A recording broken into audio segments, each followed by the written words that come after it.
And speaking of the team that obviously beat them in the Connacht final and went all the way to the All Ireland final, a great year for Mayo, like getting to the final, but in the end, like they couldn't reach the Holy Grail. Unfortunately, another final beaten. I mean, it's hard to really know if they are in the top 3 or 4 in the country. Like I feel like they'd have Donegal's number. I feel like if they play Galway again, I mean they beat Galway twice, so that's fair enough. Kerry, like what do you reckon? Do you reckon they are top 3, top 4 in the country, or and do you think they're moving in the right direction towards an All Ireland in the next couple of years? Do you reckon? Oh God, I don't know. Mayo. I tell you, if I was a Mayo supporter, I'd be crying myself to sleep every night. Look, no, this Mayo crack of feeling sorry for them, and I said this in the podcast last week. This crack of feeling sorry for them. Oh God, they're so close and so nearby and all this kind of stuff. Step up in an All-Ireland final. These lads have been there. Cillian O'Connor has been there. He stepped up. Aidan O'Shea didn't step up. Like it's just heartbreak after heartbreak. And how many finals do you want to get that you can come up with? So like I know Dublin are absolutely unbelievable, but surely by now they would have had to come up with a plan to even try to get over the line against you. And they weren't really near you at all. Maybe in the first half, second half they weren't near you one bit. You've brought on Paul Mannion, Brian Howard, done the job for you. So you're probably right. The top teams probably would be beating Mayo. Like I think if Tyrone can get the troops rallied for next year, they'd probably have Mayo's number. You have Mayo's number numerous occasions. Kerry probably have Mayo's number. Like they just keep building you up to let you down. They're probably Mayo. A lot of Mayo fans' hearts broken, and like I don't know what is really going on up there. Like it's just what can they do really? Like Cillian O'Connor, the man looks like he's 30 plus. He's just been carrying that team for so long at this stage. I feel Aidan O'Shea, I don't know if you agree with this, but I think Aidan O'Shea is probably one of the most overrated footballers in the country. He didn't do it against Hughes. He made more errors against Hughes. I don't think he really has a designated position at this minute in time for Mayo as well. So it's just heartbreak after heartbreak. I don't think they can learn from their mistakes. The young lads didn't step up. There's so much promise to them. They didn't step up again. And I referred to it as well. Dublin have had so many youngsters over the years and have stepped up. Why couldn't the Mayo lads step up? It's just Mayo. No, your heart would be broken with them. If I was a Mayo fan, I'd be losing. I wouldn't be happy, man. Yeah, no, they're always the team that kind of builds you up to let you down. And what you were saying about Aidan O'Shea, like I'd probably disagree with that. In all honesty, I think you're being a little harsh. I'd say that I think he, like fair enough. Yeah, like when you look through his stats, he's never scored from play in an All Ireland final, which is kind of extraordinary. I do think he does add a different dimension to the team, just in terms of you have to get a lot of big men around him. He does create a lot of space. And I think he does cause a lot of teams problems. And I don't think he's as good now as maybe, I think it was a 2015. I remember in that game versus Sligo where he just ripped them to shreds. And I think back then, 2012, 2013, that was really for me when he was at his absolute best. I feel like now, like this year, maybe last year and kind of some of the years previous, he should, in my opinion, I think he probably should be one of the, top players on the pitch on an All Ireland final day, or he should be one of the players that could, like if he produced maybe on an All Ireland final day, maybe that's the difference. Maybe they do win an All Ireland then.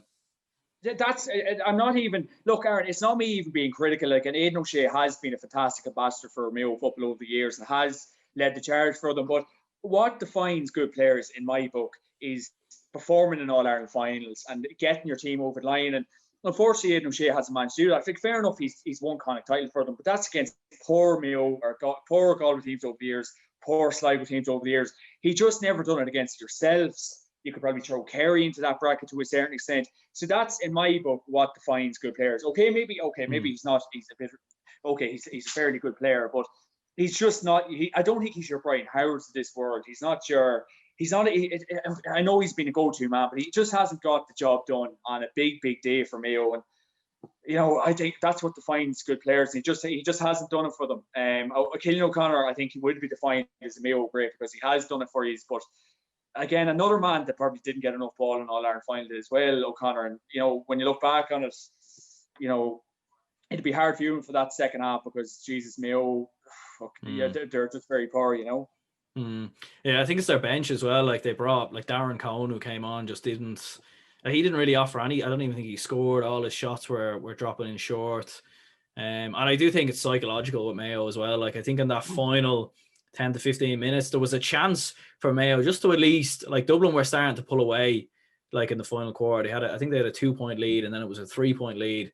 And Mayo had a chance to make it, to reduce it to a 2-point lead, like just to keep the game close, because you never know, like 2 points in it going into the final few minutes. You've seen what happened in Cork and Kerry. A long ball gets floated in. Maybe someone misjudges it. Maybe someone slips and fell someone inside the box and it's a penalty. Like you just never really know what could happen. So I think for Mayo, definitely there's a couple of players coming through at the moment. Like, so if they could do that, keep bringing more players through, like they probably won't be a million miles away, but it will be very hard to see if they will win an All-Ireland in the next, I don't know, 4 or 5 years.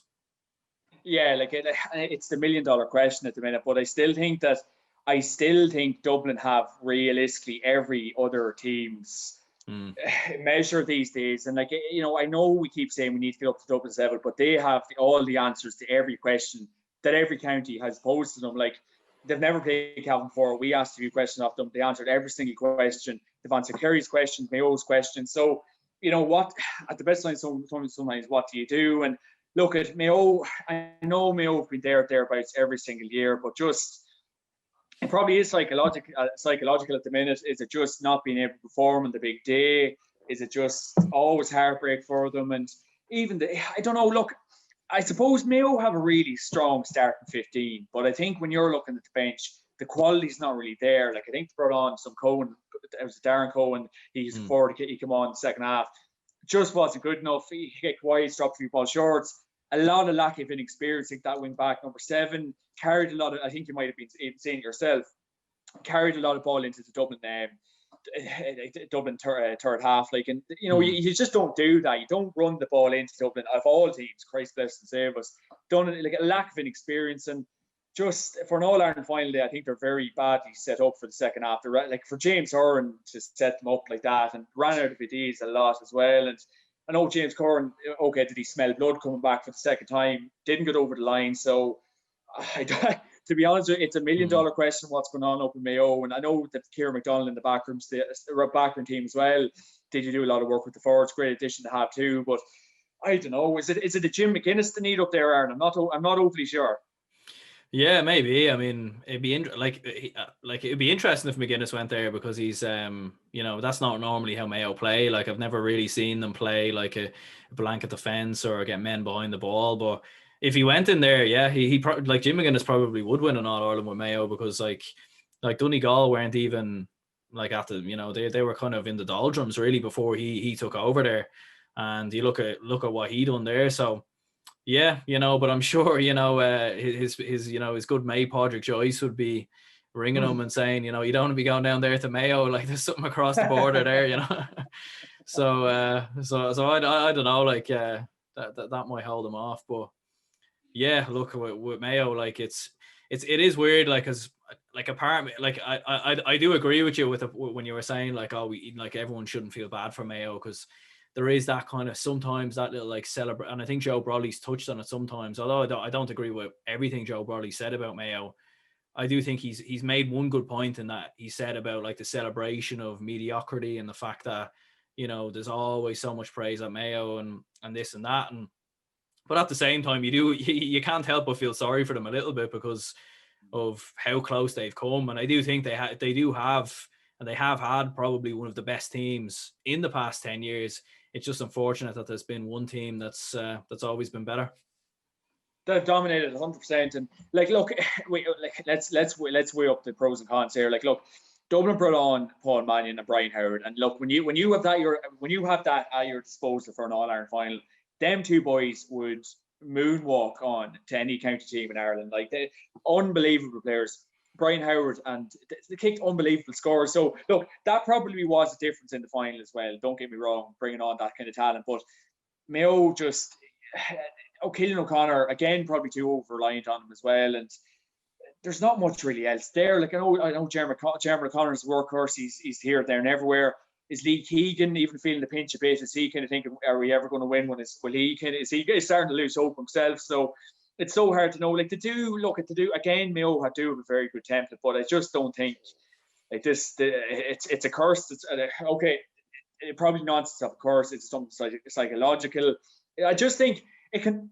I think I was talking to Conor Mortimer a few months ago as well. You can't change human. You can't like coach human error. Like Mayo made a lot of mistakes in the final once again. Made mistakes in the finals on numerous occasions as well. So they have been there. They've got the chance. They haven't took it.